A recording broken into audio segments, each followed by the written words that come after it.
Ngikubona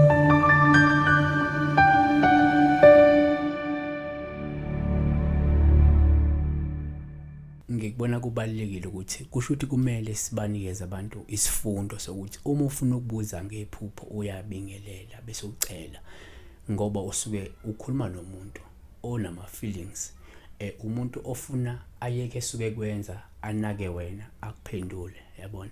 So kuba nzima ukuthi umuntu ayeke izinto azenzayo aphendulane nawe ungacelanga ukhombisa ukuthi awunandaba uyabuza nje in passing yabona. So okwesibili ke siyacela ukuthi uyilike le video bese subscribe. You can also become a member, ikhona link below. Abantu babecethe sivule i-membership ukuthi abantu bakwazi ukujoyina so they can pay membership fee. Then we did that. Abanye bacela i-account bekhona, then we did that. Ikhona account on the screen ungayispanisa, ungayisebenzisa ukuze unikele uma ukuthi futhi content iyakusiza kakhulu. Bese ke inamba yami ekhona ngicela isetshenziswe kuphela abantu abangabalandeli be-channel. Uma ungasiyi umlandeli we-channel uyibeke eceleni ulalele nje la uma ususizakele ku right yabona. Sibheka iphupho la isiphethu. Isiphethu kuthiwa yisiyalo noma kuthiwa umthombo noma ke spring water ngenkolo kaJoji, mina ngigama upastor oningi. So umthombo noma ke spring water noma ke isiyalo noma isiphethu uma usiphuphile uphawu lithathwa njengoluhle kakhulu esikhathini esiningi, kodwa lingasho into ehlukahlukene ngoba biblically isiphethu siyavela njengezwi likaNkulunkulu eliyawugobhoza kuthina singaphinde some, futhi isiphethu siyavela njengoNkulunkulu uqobo lwakhe oyiprovider yempilo yabona. Futhi isiphethu siyavela sichaze umuntu wesifazane, futhi sona isiphethu siyavela sichaze umuntu onokholo nomuntu ongenalukholo yabona. So futhi isiphethu akusiyona into esingayibheka with one angle yabona.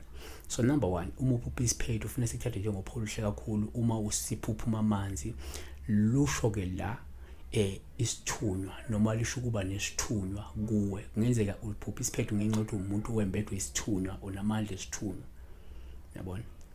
Number 2, uma uphupha futhi isiphethu uphawu oluhle uma siphuphuma amanzi lusho isibusiso, lusho inhlanhla, lisho intuthuko, impumelelo nenqubekela phambili kanye nokufezeka kwesifiso sakho. uJoshua 15 verse 19 ithi, she said, give me a blessing because you have set me in the land of the south. Give me also springs of water. He gave her the upper springs and the lower springs. Number 3 empeleni uma uphupha futhi isiphethu sikuthathe njengophawu uma siphuphuma amanzi lungasho izwi likaNkulunkulu nokwamukela insindiso, ukwenza intando kaNkulunkulu nokulalela umoya ongcwele. Isaiah 12 verse 3, therefore you will joyously draw water from the springs of salvation. Okusho amanzi umthombo lo noma isiphethu singasho insindiso, umthombo wensindiso. Number 4, kuyenzeka futhi umpupha isiphethu sikuthathe njengophawu uma siphuphuma amanzi lusho la ukuba nje nokholo oluningi futhi oluqinile nolungaphazanyiswa yilingo neyivivinyo ngenxa yokholwa uNkulunkulu. Isaiah 58 verse 11 uthi, and the Lord will guide you continually and satisfy your soul in dry places and make strong your bones, and you shall be like a watered garden and like a spring of water whose waters don't fail. Ushuthi la kungasho ukuphila kahle, ukusimama empilweni, ukuhamba kahle kwezinto ngenxa yokwembathwa uNkulunkulu nokuba nokholo yabona. Number 5, uma ufuthi uphupha isiphethu omunye kuye kungasingathatha njengophawu uma usuka kusona isiphethu uhamba usiflathela uqhela kuso, kungasho lokhu kusuka kuNkulunkulu, kungasho ukubalekela uNkulunkulu, kungasho ukungafuni ukwenza inkambo ukulalela inkambo kaNkulunkulu. uJeremiah 2 verse 13 ithi, for my people have committed 2 evils, they focus in me the fountain of living waters to hew for themselves cisterns, broken cisterns that can hold no water. Number 6, futhi uma uphupha la isiphethu sithathe njengophawu uma singenawo amanzi lusho abantu abalandela ivangeli bengenalo ukholo futhi abenza izithembiso kepha bengakwazi ukusifeza yabona.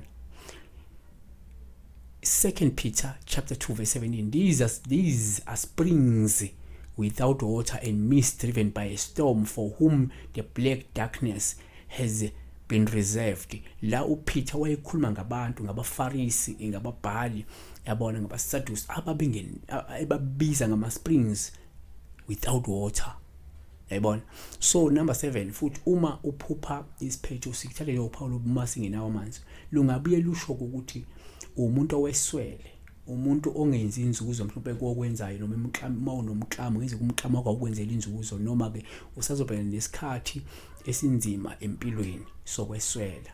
Number 8, futhi uma uphupha isiphethu, uPaulo buma amanzi echithekela yonke indawo, uthola chachaza nje, yabona.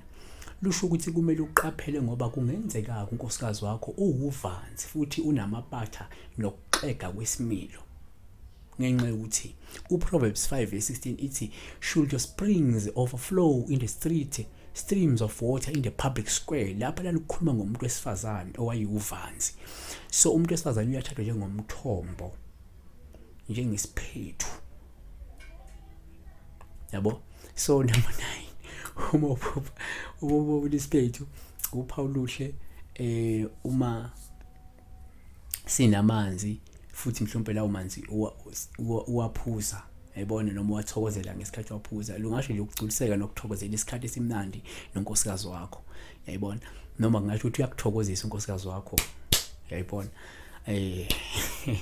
Proverbs 5:18 ithi ke, let your spring be blessed, rejoice in the wife of your youth.